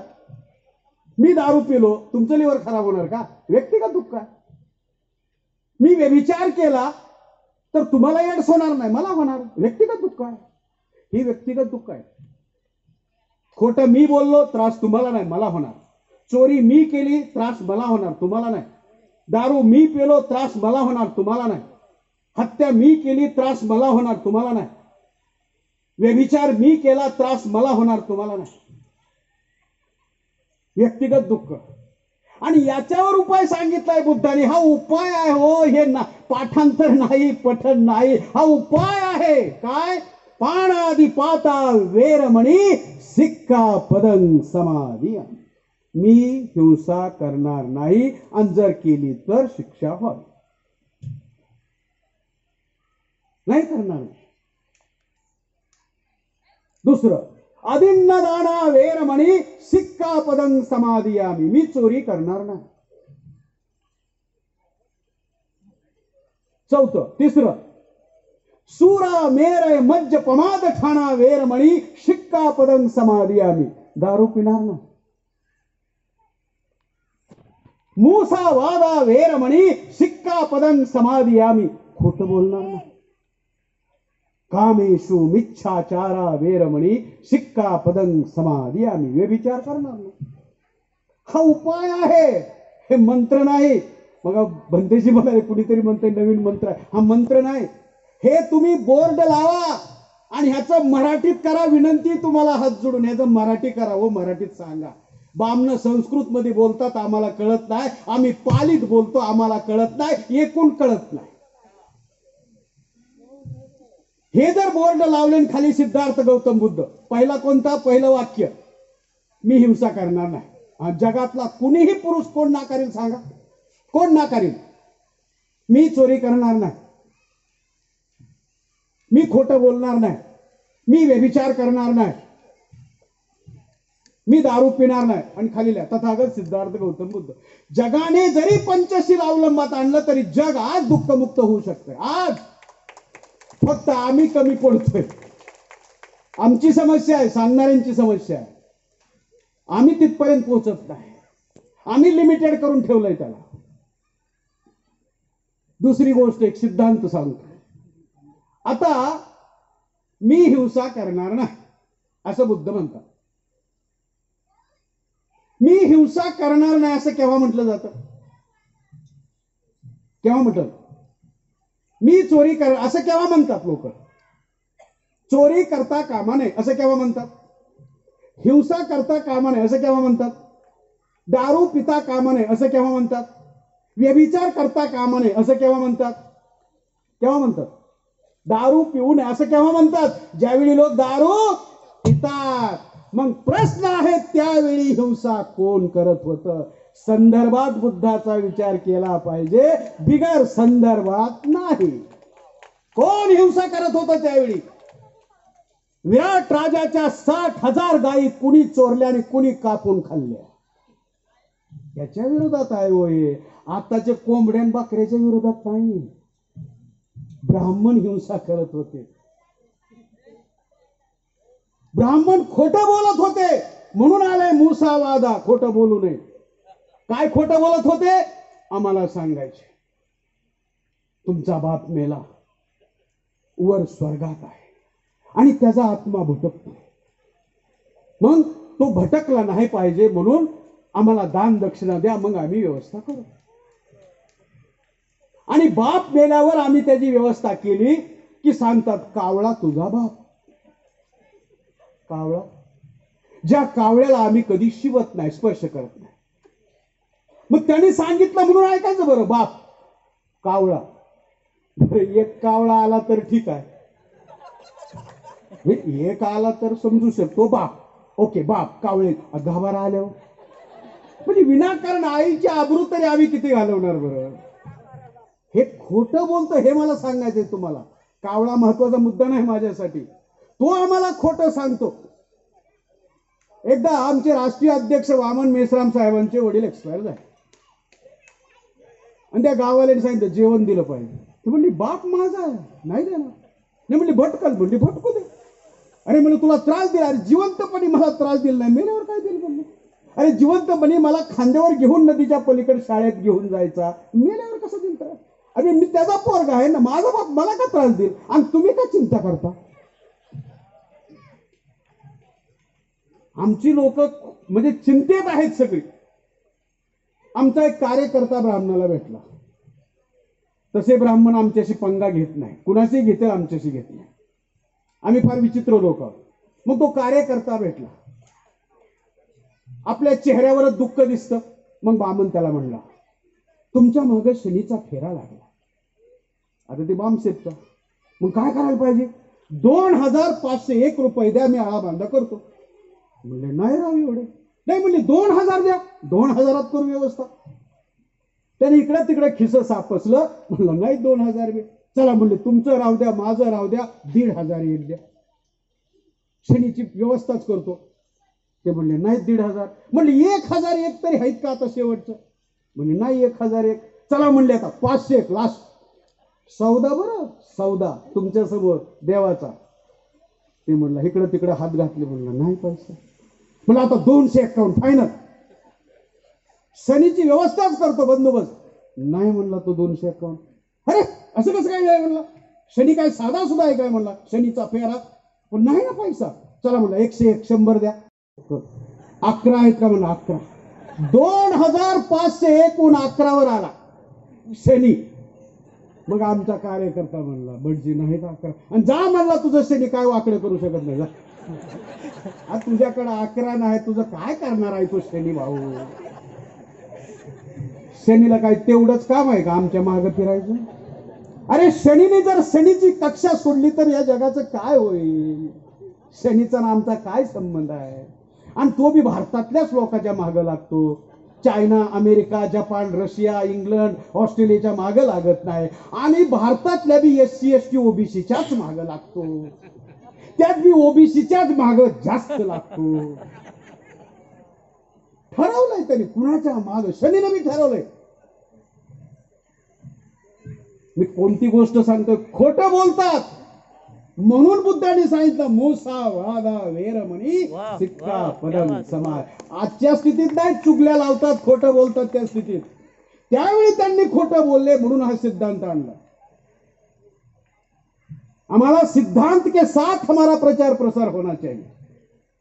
सिद्धांत के साथ तब लोग जानते हैं, मानते हैं, समझते हैं, पहचानते हैं और फॉलो करते हैं. अन्यथा फॉलो नहीं करते. चोरी म्हणजे हिंसा करत होते म्हणून हिंसा करू नका. खोटं बोलत होते म्हणून खोटं बोलू नका. चोरी करत होते, गायी चोरायचे कापून खाण्यासाठी आणि त्यात वासरं चोरायचे. वासराच्या मटणाला मधुपर्क म्हणायचे. मधात भिजवून बोटी खायचे. त्यावेळी रोटी बोटी व्यवहार नव्हता आपला त्यांचा. आता रोटी बेटी बी होतो. रोटी बोटी होत नव्हता, आता रोटी बेटी होतो. पुन्हा सांगितलं व्यभिचार करू नका. जर एड्स होईल हे विचार केला तर. मित्र हो, या जगामध्ये पहिला एड्स ग्रस्त इंद्र आहे. रेकॉर्ड. आफ्रिकेतून एड्स भारतात आला नाही, भारतातून आफ्रिकेत गेला. आणि कोणत्या महापुरुषानं नेला? इंद्र भगत. दॅट इज एड्स. इतिहास माहित असेल तर इतिहास निर्माण करता येतात. सुरा मेरे मध्य पमाद ठाणा. ब्राह्मण दारू प्यायचे, मोहाची दारू प्यायचे, त्याला ते सुरा म्हणायचे. आणि सुरा म्हणजे दारू, सूर म्हणजे दारू पिणारा. आणि जो दारू पीत नाही तो असुर. असुर म्हणजे आपले पूर्वज पीत नव्हते, पण त्यांनी बी ठरवलं आता किती वेळ गप बसायचं, किती वेळ सहन करायचं. मग आम्ही सुद्धा आता सूर झालं पाहिजे. मग त्यांनी सुरापान सुरू केलं.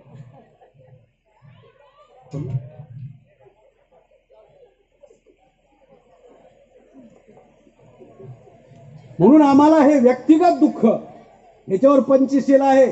याच्यावर जर जोर आम्ही कुठल्याही विधीमध्ये दिला आणि पाली भाषेत सांगाच पण मराठी भाषेत सांगितलं आणि हे संदर्भासहित सांगितलं तर मला खात्री आहे त्याचा उपयोग चांगला होऊ शकतो. आम्ही तो प्रयोग केला आणि तो प्रयोग यशस्वी झाला. दारू सोडा म्हणल्यानं कोणी सोडत नसतं. पण जर त्याला सांगितलं, ज्यावेळी बाबासाहेब विदेशात होते आणि -सेल्सिअस तापमानात जगत होते, दारू प्यायल्याविना जिवंत राहता येत नव्हतं, त्या देशात बाबासाहेबांनी दारूला स्पर्श केला नाही. जिथं दारू प्यायल्याविना जिवंत राहता येत नाही. आणि आज ग्लासला ग्लास लावताना म्हणतो जय भीम कांबळे साहेब. हाय आंबेडकर वादी आहे साला. कसली वादी आहे? इतकी वादी चांगली नसते. ह्या गोष्टी आम्हाला कळल्या पाहिजे. म्हणून हे 5 पंचशील जे आहे ते व्यक्तिगत दुःखावर उपाय आहे. दुःख नंबर 2 सामूहिक दुःख. मित्र हो, एका समूहानं दुसऱ्या समूहावर लाद दिलं दुःख, दॅट इज सामूहिक दुःख. इरिशन ब्राह्मण भारतात आले, त्यांनी आम्हाला शूद्र बनवलं, अतिशूद्र बनवलं, अस्पृश्य बनवलं, आमच्या महिलांना गुलाम केलं, आम्हाला हक्क अधिकारापासून वंचित केलं, शिक्षण शस्त्र संपत्तीपासून वंचित केलं. हे आहे सामूहिक दुःख. आणि यावर बुद्धाने उपाय सांगितला, अष्टांगिक मार्ग. त्या अष्टांगिक मार्गाचा प्रत्येक शब्द पहा, पहिला तो आहे सम्यक. का बरं सम्यक? समानतेच्या दृष्टिकोनातून त्याकडे पाहिलं पाहिजे. आणि ब्राह्मणाचा आणि समानतेचा काही संबंध नाही. नंतर तिसरं दुःख सांगितलं. कोणतं? तिसरं दुःख सांगितलं नैसर्गिक दुःख. आता वादळ झालं, पूर आला, पाऊस आला, भूकंप आला, ज्वालामुखी फटला, तर मग जे दुःख निर्माण होतं ते नैसर्गिक दुःख. पण या नैसर्गिक दुःखावर सुद्धा बाबासाहेबांनी, बुद्धाने उपाय सांगितला. कोणता? नैसर्गिक दुःखावर उपाय सांगितला 10 पारमिता. ज्या 10 पारमिता जर आम्ही पाळल्या तर नैसर्गिक दुःखाला सुद्धा आम्ही आव्हान देऊ शकतो. जपानमध्ये दररोज भूकंप होतो, दररोज ज्वालामुखी फुटतो, तरी सुद्धा जपानमध्ये वित्त हानी आणि मनुष्य हानी, जीवित हानी कधी होत नाही, कारण ते 10 पारमिता पाळतात. आम्ही सुद्धा 10 पारमिता जर पाळल्या तर वित्त हानी होऊ शकत नाही किंवा मनुष्य हानी होऊ शकत नाही. आता बुद्धाने एवढं मोठं औषध शोधून काढलं. हे औषध आहे. समाजात रोगी आहेत आणि बुद्धाजवळ औषध आहे. समाजात रोगी आहेत आणि बुद्धाजवळ औषध आहे. तर बुद्धाने निर्णय घेतला की हे औषध रोग्यापर्यंत पोहोचलं पाहिजे. जोपर्यंत हे औषध रोग्यापर्यंत पोहोचणार नाही तोपर्यंत रोगी बरा होणार नाही. घोड्याला जर आम्ही नदीवर पाण्यावर नेलं तर तो घोडा पाणी पितो. जसं रोगी आहे, रोगाकडे औषध नेलं पाहिजे. आणि म्हणून MR ची गरज आहे, मेडिकल रिप्रेझेंटेटिव्ह. कारण ते औषध रोग्यापर्यंत पोहोचवण्यासाठी MR ची आवश्यकता असते. MR चा दुसरा अर्थ घेऊ नका, मेडिकल रिप्रेझेंटेटिव्ह, नाहीतर आम्ही आमच्या सोयीनं अर्थ घेऊ. दुसरा अर्थ नाही, मेडिकल रिप्रेझेंटेटिव्ह. मग बुद्धाने भिक्खू संघाची निर्मिती केली हा विचार समाजापर्यंत पोहोचवण्यासाठी. भिक्खू संघ कशासाठी? हा विचार समाजापर्यंत पोहोचवण्यासाठी आणि समाजाला दुःखातून मुक्त करण्यासाठी, या रोगातून मुक्त करण्यासाठी औषध आहे आणि रोगी समाजात आहे. मग भिक्खू संघाला नंतर तयार केलं, स्वतः अगोदर तयार झालं. आधी केले मग सांगितले. आमचं उलट आहे, फक्त सांगितले केले कधीच नाही. घोटाळा त्यामुळे तर होतो. आधी केलं बुद्धाने. काय केलं? बुद्धाचे केस सर्वात सुंदर होते आणि बुद्धाचे केस सांभाळण्यासाठी किंवा केसाची निगा राखण्यासाठी उपाली नावाचा नाभिक होता. हे जे बुद्ध साहित्य आम्ही आता चर्चा करतोय ना, हे त्या उपाली नाभिकाने दिलेलं आहे. हे त्या उपाली नाभिकाने दिलेलं आहे साहित्य. म्हणून बुद्धाने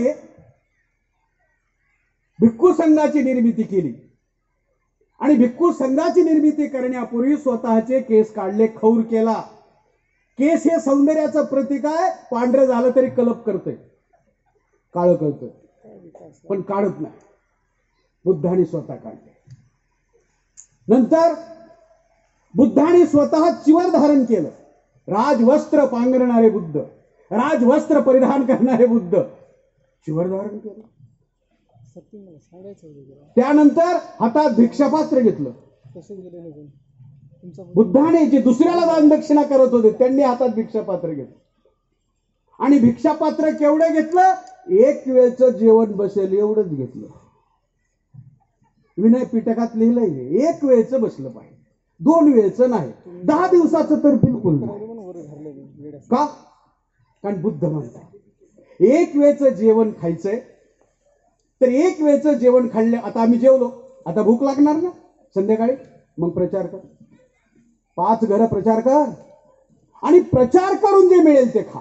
आता 10 दिवसाचे एकदाच जिंकल्यावर प्रचार करायचं काय कारण आहे? भिक्षापात्र. प्रत्येक गोष्टीच्या मागे सिद्धांत आहेत मित्र. आणि सगळा प्रचार प्रसार बुद्धाने पायी केला. पायी. चरत भिक्खवे चारिकम लोकानुकंपाय अत्तानुहिताय आदि कल्याण मध्य कल्याण अंत कल्याण बहुजन हिताय बहुजन सुखाय. बहुजनाच्या हितासाठी आणि बहुजनाच्या सुखासाठी. ज्यावेळी दळणवळणाची साधनं नव्हती त्यावेळी धम्म 37 देशात गेला, भारताच्या बाहेर. आता सगळी साधनं आहेत इंटरनेट पर्यंत, पण धम्म घरात नाही. बाकी सगळं आहे. घरात तेवढा धम्म नाही, बाकी सगळं आहे. आणि इंटरनेट साधनं आहे म्हणजे खौर केलं, चिवर धारण केलं, भिक्षा पात्र घेतलं आणि सगळा पायी प्रचार केला. 80व्या वर्षापर्यंत बुद्ध पायी फिरले. मरण्यापूर्वी एका माणसाला दीक्षा दिली. 46 वर्ष वयाची केवळ मौखिक प्रचार केला.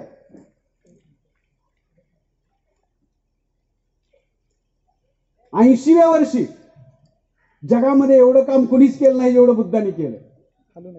आणि सगळं प्रचार प्रसार करून थकल्यावर विहारात थांबायचे. म्हणजे विहारात थांबून थकू नका असा संदेश होता. थकल्यावर विहारात थांबलं पाहिजे, रेस्ट हाऊस. हा प्रचार प्रसार करण्यासाठी बुद्धाने भिक्खू संघाची निर्मिती केली आणि भिक्खू संघाच्या आधारावर भिक्खू संघाची उद्दिष्ट निर्धारित केली. 1. लोकांना दुःखमुक्त करणं. 2. बुद्धाच्या विचाराचा प्रचार प्रसार करणं. आणि मी मगा सांगितलेलं न्याय, स्वातंत्र्य, समता आणि बंधुभाव यावर आधारित नवा समाज, नवा देश, नवं राष्ट्र निर्माण करणे.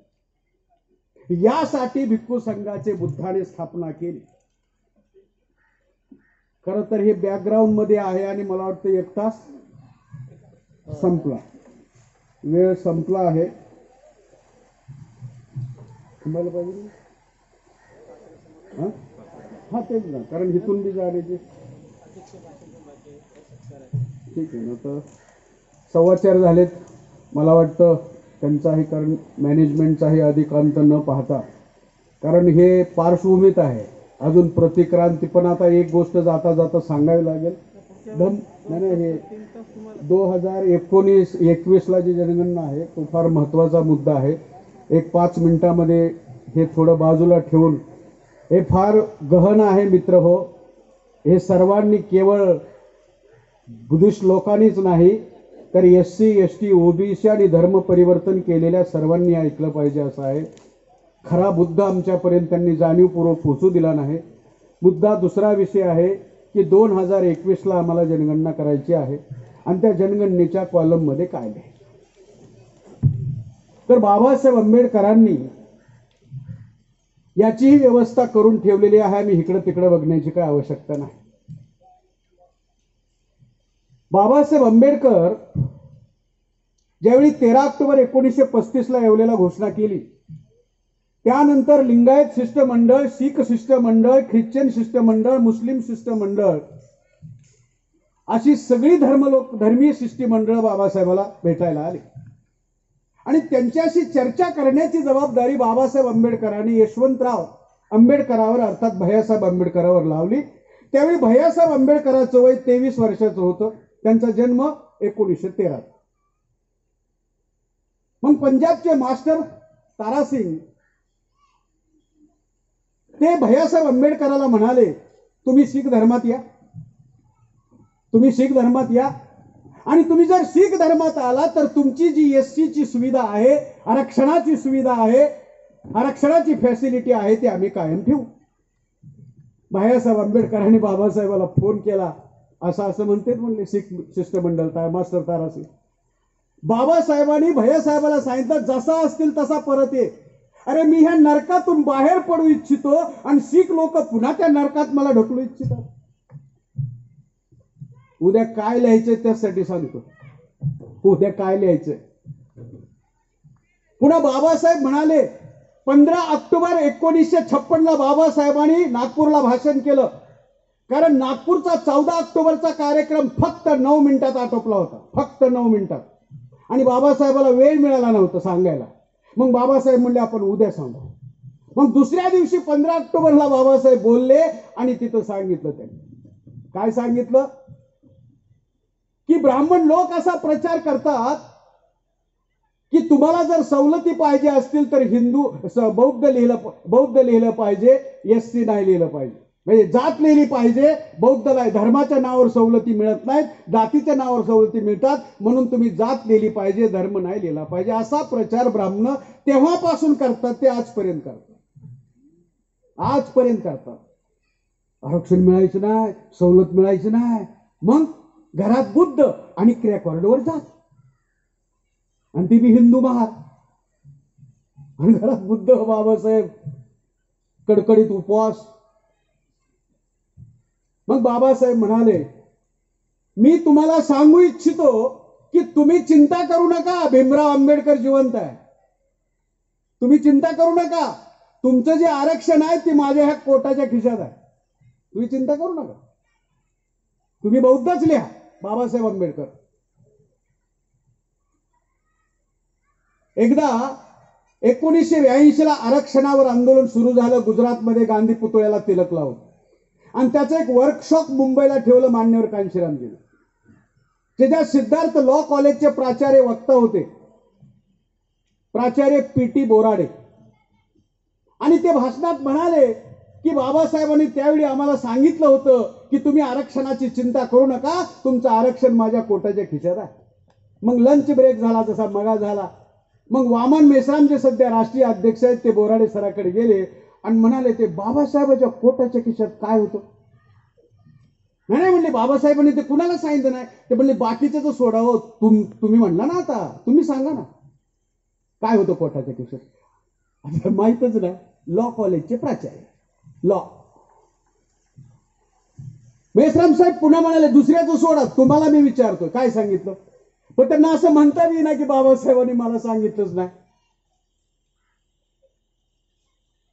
बाबासाहेबांनी त्या कोटाच्या खिशात लिहिलं काय आहे, त्या कोटाच्या खिशात आहे आर्टिकल 14, आर्टिकल 15 आणि आर्टिकल 16. हे त्या कोटाच्या खिशात. Article 14 equality for law, before law. Article 15 जात, वर्ण, धर्म, लिंग, जन्मस्थळ यावरून कुणाशीही भारतात भेदभाव करता येणार नाही. म्हणून तुम्ही लिहा दणकावून, बुद्धिझम, भेदभाव करता येणार नाही. बाबासाहेब 16(4) यावर आधारित कुणालाही भेदभाव करता येणार नाही तुमच्याशी, हे लिहिलंय बाबासाहेबांनी. हे कोटाच्या खिशात होत, ते आम्हाला माहितीच नाही. आमचं संविधानाचं ज्ञान कसं आहे, जर संविधानाला हात लावला ज्ञानच झाला. त्यांनी संपवलं, जाळलं तिकडं. 9 ऑक्टोबर 2018 11 ब्राह्मणांनी संविधान जंतर मंतरवर जाळलं. हात काढतो, पाय काढतो म्हणणाऱ्यांनी त्यांचं काहीच काढलं नाही. सासरवाडीची लोक नाराज झाली तर अडचणी आहेत ना मोठे मोठे. सासरवाडी कठीण अडचणी आहे, काहीच काढलं नाही. आणि इतर मात्र हात काढो, पाय काढो. संविधानात वाचलं नाही, फक्त घरात आणलं एवढंच आहे, वाचलं नाही. त्या संविधानात आर्टिकल 14, आर्टिकल 15, आर्टिकल 16 आहे, आणि त्यानुसार तुम्हाला ते कुणीही नाकारू शकत नाही बौद्ध आहात म्हणून. आणि 1991 ला व्हीपी सिंगानं सुद्धा एक कायदा आणला.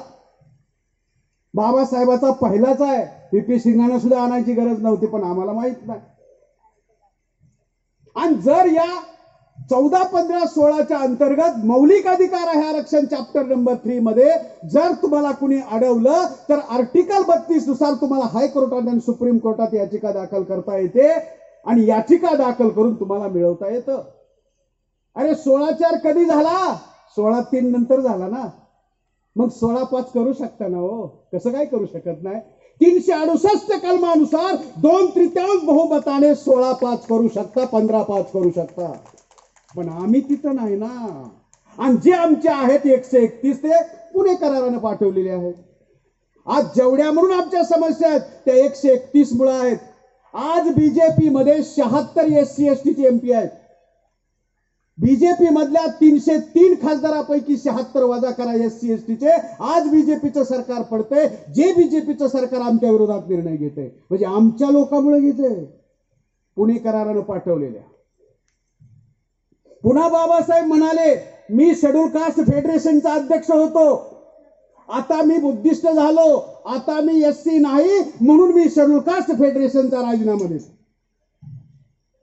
आम्ही SC लेतोय, जात लेतोय, जय भीम मी म्हणतोय, कडक जय भीम, निळा जय भीम, वादळी जय भीम. कळलं पाहिजे हो. एवढंच नव्हे, बाबासाहेब उभ्या आयुष्यात SCच्या तिकिटावर कधीच उभे राहिले, रिझर्व्ह सीटवर कधीच उभे राहिले नॉट. ओपन सीटवर उभे राहिले, ओपन. कारण त्यांनीच धर्म परिवर्तन केलं, ते कसे राहतील? म्हणून आम्ही विचारांचे वारसदार आहोत. आम्ही बी नाही राहणार, आम्ही बुद्धिस्टच लिहिणार. कुणी महार लिहो, कुणी एससी लिहो. लोक सांगायला लागली धम्माच्या ठिकाणी बौद्ध लिहा आणि जातीच्या ठिकाणी महार लिहा. अरे बाबासाहेबाचे वारसदार आम्ही विचाराचे आहोत. आम्ही असं करणार नाही. आम्ही बाबासाहेबाची फसवणार, आम्ही बाबासाहेबाला फसवणार नाही. बाबासाहेबांनी त्यावेळी जी भूमिका घेतली तीच भूमिका आम्ही आता घेणार आणि बाबासाहेबाच्या भूमिकेशी प्रामाणिक राहणार. कुणी राहावं अथवा नाही राहावं, आम्ही राहणार. आणि दुसरी एक विनंती आहे, मी बनतेजीला आवर्जून सांगू इच्छितो की हे जे इथं लोक आलेत ना, ह्याच्यात एससी आहेत, एसटी आहेत, ओबीसी आहेत, NTDNT आहेत, मुस्लिम आहेत, शीख आहेत, ख्रिश्चन आहेत. हे एका जातीपुरता आम्ही सीट ठेवलेलं नाही. तर मी एससीचे जेवढे लोक इथं आहेत, भारतात एससीच्या 1703 जाती आहेत. संविधान लिहिलं त्यावेळी 1500 होत्या, आता 1703 आहेत. मी 1703 जातीला आवाहन करून सांगतो, बुद्धिस्ट इंटरनॅशनल नेटवर्कद्वारा तुम्ही सुद्धा बुद्धिस्टच लिहा. कारण अस्पृश्य मूळचे कोण आणि कसे झाले हे पुस्तक ज्यावेळी बाबासाहेबांनी लिहिलं त्यात ते म्हणतात भारतातले सर्व अस्पृश्य पूर्वीचे बुद्धिस्ट होते. आता मी पुढे सांगणार होतो पण तो वेळ नाही.